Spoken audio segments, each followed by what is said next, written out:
सुस्वागतं गुरुदेव, स्वागतं गुरुदेव, सुस्वागतं गुरुदेव, स्वागतं सुस्वागतं स्वागतं गुरुदेव, स्वागतं गुरुदेव, सुस्वागतं गुरुदेव।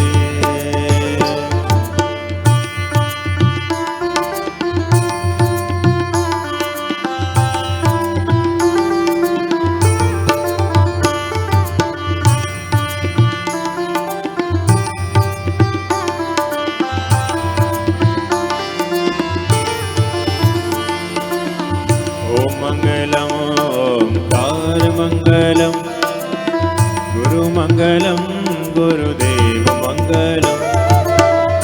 ॐ मङ्गलम् ओंकार मङ्गलम्, गुरुमङ्गलं गुरुदेव मङ्गलम्। ॐ मङ्गलम् ओंकार मङ्गलम्, गुरुमङ्गलं गुरुदेव मङ्गलम्।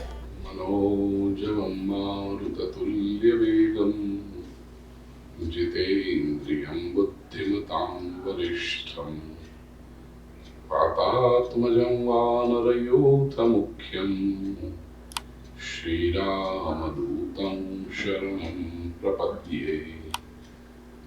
अञ्जनीगर्भसम्भूतं कपीन्द्रसचिवोत्तमं रामप्रिय नमस्तुभ्यं, हनुमन् रक्ष सर्वदा।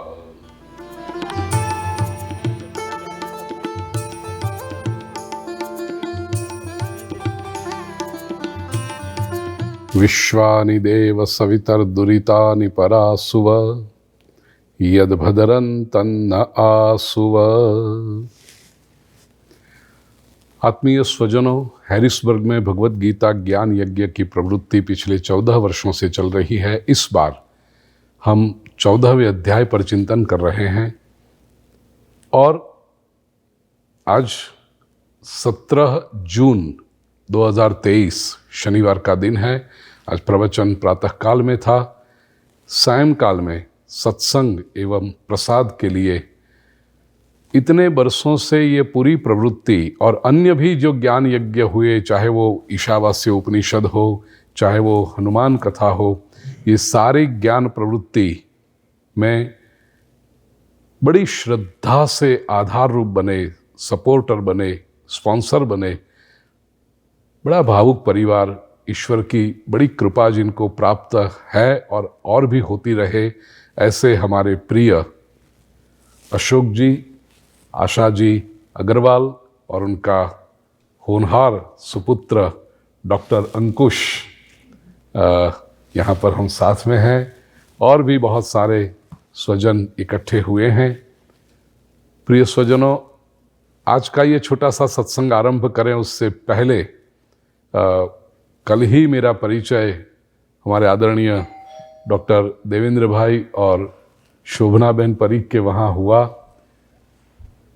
मूल गुजरात भावनगर से और बरसों से यहाँ स्थिर हुई पुष्पा बहन दोषी, जिन्होंने संगीत का अभ्यास किया है कुमार गांधर्व विद्यापीठ में, तो इवन ग्रेजुएशन भी उन्होंने म्यूजिक में किया है। और मुझे बताया गया कि बड़ा प्यारा कंठ परमात्मा की कृपा से उन्होंने पाया है। तो पहली बार आज मेरी इच्छा हुई कि उनके मधुर कंठ से एक भजन पहले सुने और फिर जो प्रश्न होंगे उसके प्रतिसाद के रूप में, उनके रिस्पॉन्स के रूप में आज का हम सत्संग करें। प्रिय स्वजनों, तो बहना पुष्पा जी दोषी से मैं विनती करूं कि आपके मधुर कंठ में एक भजन से हम आज के सत्संग का आरंभ करें। पुष्पा बहन दोषी। हे कृष्णा करुणा सिंधु दीन बंधु जगतपते गोपेश गोपिकान्तं राधाकान्त नमोऽस्तु ते।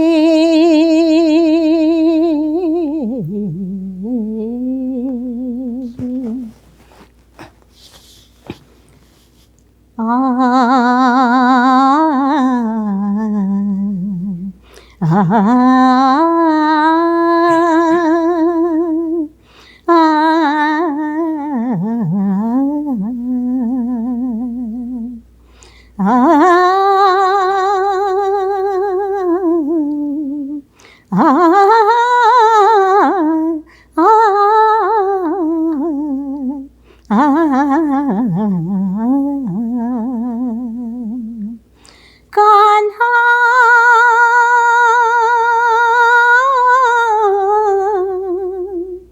कान्हा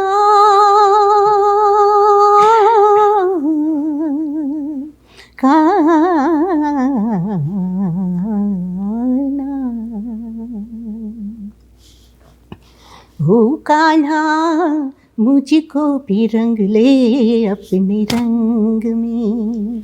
हो कान्हा मुझको भी रंग ले अपने रंग में। अंग अंग नाम तेरा लिख लिया सावरे।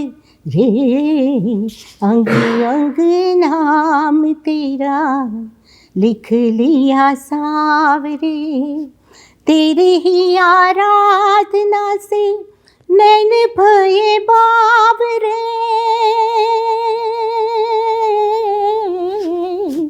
तेरी ही आराधना से नैन भये बावरे। चाहे अब दासी बन रहूं तेरे संग में। वो कान्हा मुझको भी रंग ले अपने रंग में। हो कान्हा मुझको भी रंग ले अपने रंग में। तन मन धन सारा करूँ तो से अर्पण। तन मन धन सारा करूँ तो से अर्पण। हरी हरी बातें गाते करूँ मैं समर्पण। हरी हरी बातें गाते करूँ मैं समर्पण।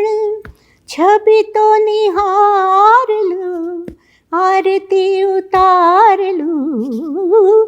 छवि तो निहार लूँ आरती उतार लूँ। हो कान्हा हो कान्हा हो कान्हा हो कान्हा। हो कान्हा मुझको भी रंग ले अपने रंग में। हो कान्हा मुझको भी रंग ले अपने रंग में। जीवन की नैया में तुम्हें हो खेवैया। जीवन की नैया में तुम्हें हो खेवैया। पार लगा लो आके कृष्ण कन्हैया।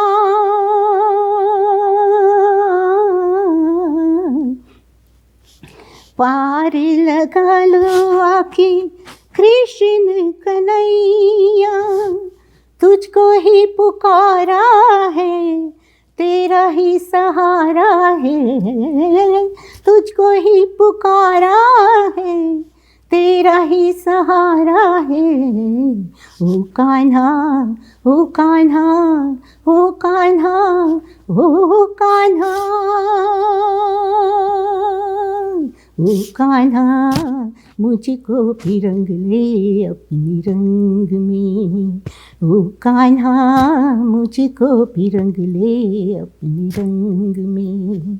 अंग अंग नाम तेरा लिख लिया सावरे। तेरी ही आराधना से नैन भये बावरे। तेरी ही आराधना से नैन भये बावरे, चाहे अब दासी बन रहूं तेरे संग में। ओ कान्हा मुझको भी रंग ले अपने रंग में, ओ कान्हा मुझको भी रंग ले अपने रंग में।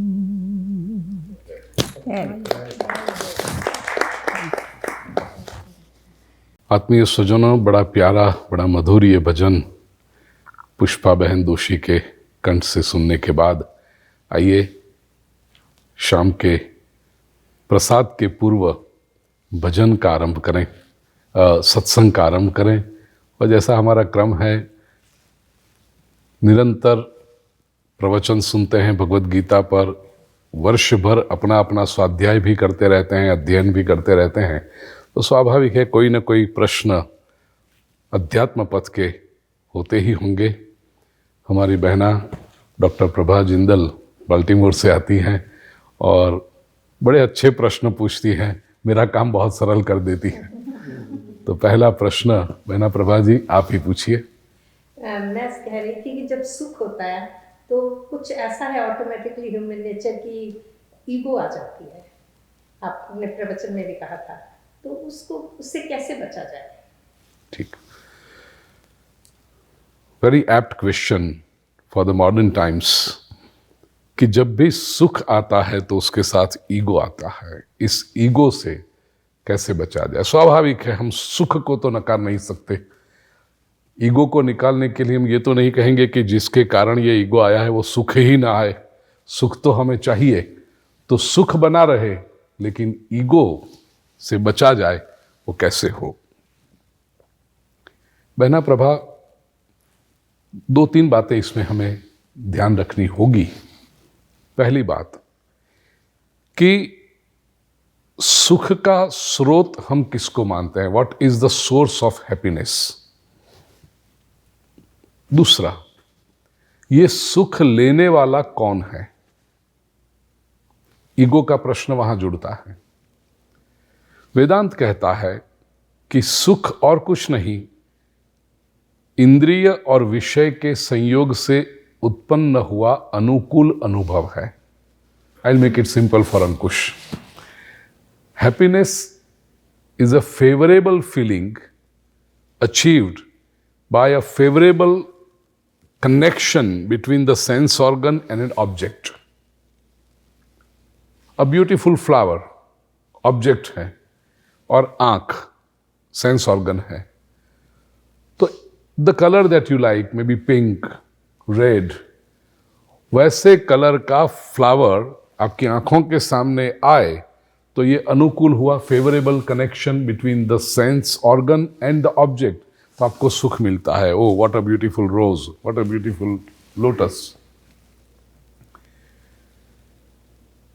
अनुकूल संवेदन न हो तो वो दुख बन जाता है। कनेक्शन तो होगा, बिकॉज इंद्रियां जब हैं हमारी सेंस ऑर्गन, तो पूरे दिन में, पूरे जीवन में constantly it comes in contact with various objects. दिन भर होता क्या है, हमारी इंद्रियां विविध विषयों के संपर्क में आती रहती हैं। प्रतिकूल अनुभव होगा तो उसको हम दुख कहेंगे, ये ठीक नहीं लगा, ये अच्छा नहीं लगा, इसमें मजा नहीं आया, ये दुख है। प्रश्न अभी बहना ये है कि ये सुख और दुख लेने वाला है कौन? यदि व्यक्ति समझे कि मैं ले रहा हूं तो वो ईगो को बूस्टअप करता है।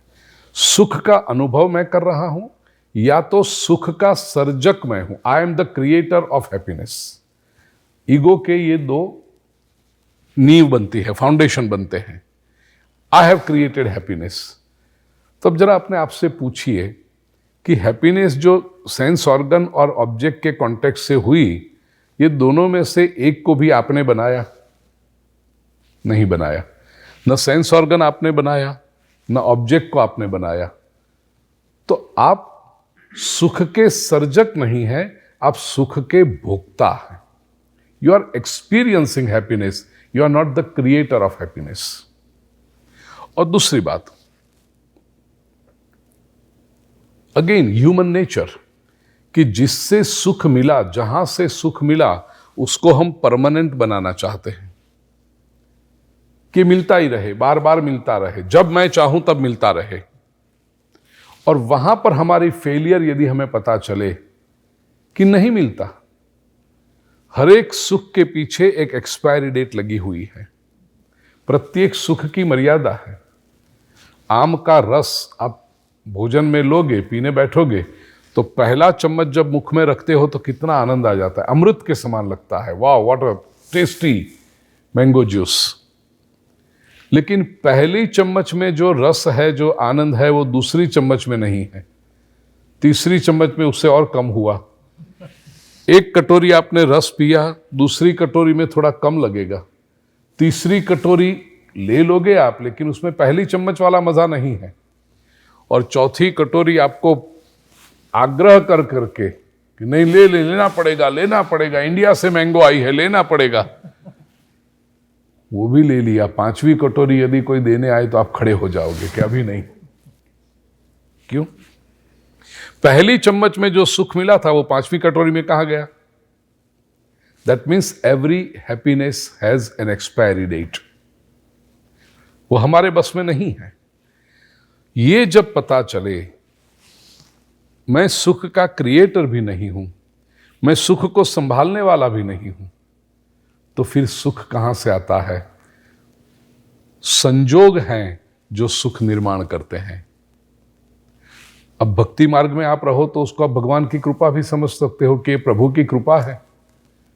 एक समय आने के बाद चाहे कितना भी पसंद हो मैंगो का जूस बंद कर देना पड़ेगा, शुगर बढ़ रही है, ये हो रहा है, तबीयत को अनुकूल नहीं आ रहा, ऐसा करके। तो सुख हमारे हाथ की बात नहीं है। सुख के न सर्जक हैं न भोक्ता है, तो हम क्या हैं? वेदांत कहता है हम सुख के साक्षी हैं। We are the witness of happiness. You should definitely enjoy that good feeling. Vedanta आपको सब जीवन को निरस बनाने का नहीं कहता है कि भाई no you should not enjoy it, run away from it. नहीं, जब मिल रहा है तो आप उसका आनंद लीजिए, लेकिन विटनेस की तरह लीजिए। और ये विटनेस का भाव आएगा, जब साक्षी का भाव आएगा, तो सुख में अहंकार नहीं होगा, अहोभाव होगा कि प्रभु तेरी कृपा है कि तूने इंद्रियों को भी साबुत रखा है, विषय भी तू मिला रहा है जब चाहिए तब, और सुख की परिस्थिति मेरे लिए निर्माण कर रहा है। तो अहंकार में से निकल करके जब अहोभाव में जाओगे तो वही सुख आपके लिए भक्ति मार्ग के द्वार खोल देगा, आपको परमात्मा के समीप ले जाने वाला बनेगा।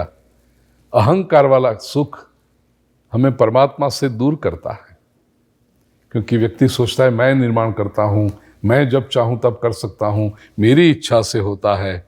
लेकिन ये सारी बातों की जब व्यर्थता पता चलने लगे तो अहंकार धीरे धीरे अहोभाव में पलट जाता है, और वो अहोभाव ईश्वर के समीप ले जाता है।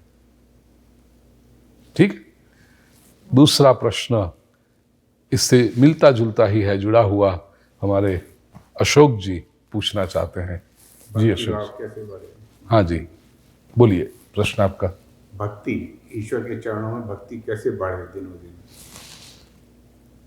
Very typical question. Ashok ji के स्वभाव के अनुकूल ये प्रश्न है कि भक्ति में अभिवृद्धि कैसे हो, दिनों दिन भक्ति कैसे बढ़े। नारद जी ने बहुत अच्छी तरह से भक्ति सूत्र समझाए हैं। 84 एफोरिज्म्स, 84 सूत्र हैं। अपनी YouTube चैनल पूज्यश्री भाई पर है, हिंदी में ही है प्रवचन। वो हमने हजूभाई नडियाद में वो प्रवचन किए थे, संतरा मंदिर में, नारद भक्ति सूत्र पर 9 दिन तक के वो प्रवचन थे। 84 सूत्र, एक एक सूत्र लेकर बहुत। नारद जी ने, बेटा Ankush, devotion is explained so well, so scientifically, so logically, और बिल्कुल अप्लाइड एस्पेक्ट के रूप में। You just can not go wrong. इसलिए हमारे यहां नारद जी को भक्ति मार्ग के आचार्य कहा है। लोगों ने नारद जी को केवल एक कॉमिक कैरेक्टर बना दिया कि इधर उधर जाके आग लगाने वाले, इधर की इधर करने वाले नारद जी, ऐसे कॉमिक बुक्स में, कहानियों में, टीवी सीरियलों में, फिल्म में बना दिया। लेकिन ये नारद जी का बहुत बड़ा अपमान है। वस्तुतः नारद जी भक्ति मार्ग के आचार्य हैं, और भक्ति कैसे करनी चाहिए ये नारद जी उसमें बेसिकली भक्ति का आरंभ कहां से होता है? सा त्वस्मिन् परम प्रेम स्वरूपा अमृत रूपा च। भक्ति जो है वो परम प्रेम है। परम प्रेम, supreme love. It is a psychological need of a human being to love someone and being loved by someone. ये दोनों आदान प्रदान होने चाहिए। आप केवल प्रेम करते रहो और सामने वाले की ओर से कोई रिस्पॉन्स ही ना मिले तो आपको उसमें आनंद नहीं आएगा। वो धीरे धीरे प्रेम सूख जाएगा। तो to love and being loved, ये मनुष्य का स्वभाव है। प्रश्न यह कि आप ये प्रेम जैसी एक अद्भुत इमोशन किससे करते हो? ऑब्जेक्ट से प्रेम करोगे, ऑब्जेक्ट डेड है, तो ऑब्जेक्ट का प्रेम आपके ईगो को बढ़ाएगा। I love this expensive watch, I love expensive car, I love luxurious homes. इकट्ठा करोगे। आप घर से प्रेम करते हो, घर आपको कोई प्रेम नहीं करता।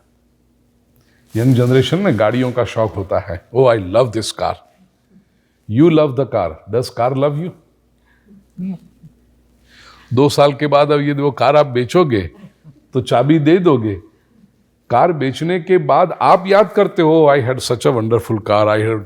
गाड़ी आपको याद नहीं करती। गाड़ी कभी घूमते हुए आती है, जरा पुराने मालिक को मिलते जाओ एक बार। आपको इच्छा होगी कि I have sold car to this person, let me just pass by, just see my car in his driving on his क्या करते हैं, ड्राइववे, मैं देख लूं उसको एक बार। आपको इच्छा होती है, गाड़ी को इच्छा होती है मैं अंकुश को देख के आऊं जरा? नहीं। Objects are dead. तो उसके साथ किया हुआ प्रेम या तो आपके अहंकार को बढ़ाता है या तो आपको दुखी करता है, क्योंकि objects are going to die, objects are going to go away. फूल मुरझा गया तो वो भी व्यक्ति दुखी होते हैं। पशु के साथ भी किया हुआ प्रेम, to an extent, yes the animal responds to you, लेकिन आपका प्रेम इतना अधिक हो जाता है कि वो बंधन निर्माण करता है। मनुष्य के साथ भी तो यही होता है, क्योंकि मनुष्य की भी अपनी गिनतियां होती है, मनुष्य का अपना स्वार्थ होता है। ऐसा कहा जाता है कि पशु जो प्रेम करता है वो निस्वार्थ प्रेम करता है, क्योंकि पशु के प्रेम में स्वार्थ नहीं होता। वो केवल आपका प्रेम देखता है और रिस्पॉन्ड करने लगता है। लेकिन मनुष्य के प्रेम में तो स्वार्थ होता है। उसकी अपेक्षा यदि पूरी न हो तो मनुष्य प्रेम के संबंध को तोड़ देता है। तो इसलिए कई बार लगता है कि मनुष्य को प्रेम करना वो तो एक्सप्लॉइटेशन है। You constantly have to fulfil their desires, you have to constantly have to fulfil their expectations. कहीं पर भी उनकी अपेक्षा पूरी न हुई तो कह देंगे आपसे ये नहीं सोचा था हमने, हमने तो बहुत आपके भरोसा किया और आपने तो हमारा भरोसा तोड़ दिया। क्यों टूट गया? क्योंकि उसकी अपेक्षा पूरी न हुई। एक ही प्रेम है अशोक जी, ईश्वर से किया हुआ प्रेम, जिसको भक्ति कहते हैं। और उस प्रेम में कभी भी न पछतावा होता है और वो प्रेम निरंतर बढ़ते रहता है, प्रतिक्षण वर्धमानम। समस्या तब आती है कि हम भगवान से प्रेम करते हैं, भगवान की भक्ति करते हैं, लेकिन वो प्रेम में भी पोल्यूशन आ जाता है। भगवान की भक्ति में कौन सा पोल्यूशन है? शास्त्र कहते हैं सकाम भक्ति, ये बहुत बड़ा पोल्यूशन है। हम संसार के प्रेम से इतने आदी हो गए कि लेन देन का हिसाब प्रेम में आ जाता है, वही लेन देन, वही स्वार्थ, वही हम भगवान के पास भी ले आते हैं कि कुछ चाहिए इसलिए भक्ति, ये सकाम भक्ति। ठीक है, भगवान नारायण करुणामय शरणम, आप मांगते थक जाओगे, प्रभु देते हुए नहीं थकता है, लेकिन वो भक्ति नहीं रह जाती, केवल सौदेबाजी हो जाती है। जिस दिन भक्ति निष्काम होगी, आरंभ में ठीक है, अब भगवान के पास जाओगे, अपेक्षा लेकर जाओगे। छोटा बालक प्रभु के पास जाता है, कब जाता है? ऐसे माँ बाप रोज कहेंगे प्रार्थना करो, प्रार्थना कर दी, लेकिन जब उसकी एग्जाम हो तब वो जो प्रार्थना करता है ना, वो जेन्युइनली करता है। इंपॉर्टेंट एग्जाम हो, बोर्ड एग्जाम हो, यूनिवर्सिटी की एग्जाम हो, ऐसा कुछ हो, तब वो स्वयं तो करता है, मम्मी से भी कहता है, मम्मा तुम भी थोड़ी प्रार्थना कर देना, I am appearing for an important exam. तब उसकी क्यों? मेरा पेपर इजी हो, मेरी एग्जाम अच्छी से हो जाए, I should get good results. अपेक्षा ठीक है, बिगिनिंग है, भक्ति मार्ग की शुरुआत है, उसमें अपेक्षा रहेगी। लेकिन जैसे जैसे भक्ति मार्ग में आगे बढ़ो, अपेक्षाएं कम होनी चाहिए और संवेदनाएं बढ़नी चाहिए। लौकिक दृष्टांत में कई बार कहता हूं, मैरिड लाइफ की शुरुआत में अपेक्षा हो, चल सकता है। मैरिज को 6 महीने हुए हैं और हस्बैंड बिजनेस ट्रिप के लिए फ्रांस जा रहा है, पेरिस, तो पत्नी कहेगी पेरिस जा रहे हो, मेरे लिए कोई अच्छा वाला परफ्यूम लेके आना या अच्छा ड्रेस लेके आना। It's okay, not a crime, कि जा रहे हो तो ले आना। विवाह को 25 साल हो गए और अब हस्बैंड बिजनेस ट्रिप के लिए पेरिस जा रहा है। 25 साल के बाद भी पत्नी यही कहेगी परफ्यूम लाना, तो समझो ये 25 साल गए डाउन द ड्रेन। 25 साल यदि प्रेम बढ़ा है, टुगेदरनेस बढ़ी है, तो 25 साल के बाद ये पति जब जा रहा है बिजनेस ट्रिप के लिए, पत्नी क्या कहती है? जा रहे हो? बिल्कुल सही, जल्दी से वापस आ जाना।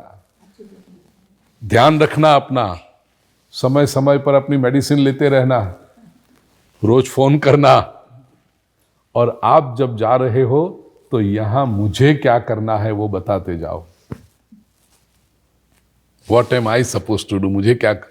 और हस्बैंड कहता भी है कि ये ड्रॉअर में एक चेक रखा है, उसको बैंक में डाल देना, इसको इतने पैसे पहुंचाने हैं, वो पहुंचा देना, मैंने लॉन्ड्री में कपड़े डाल रखे हैं, वो मंग लेके आना, और टाइम मिले और या तो टाइम निकाल कर रोज 2 घंटे ऑफिस में जाके बैठना, ताकि स्टाफ को लगे कि नो मैडम आ रही है, ऐसे कोई राम भरोसे नहीं छोड़ के गए ऑफिस।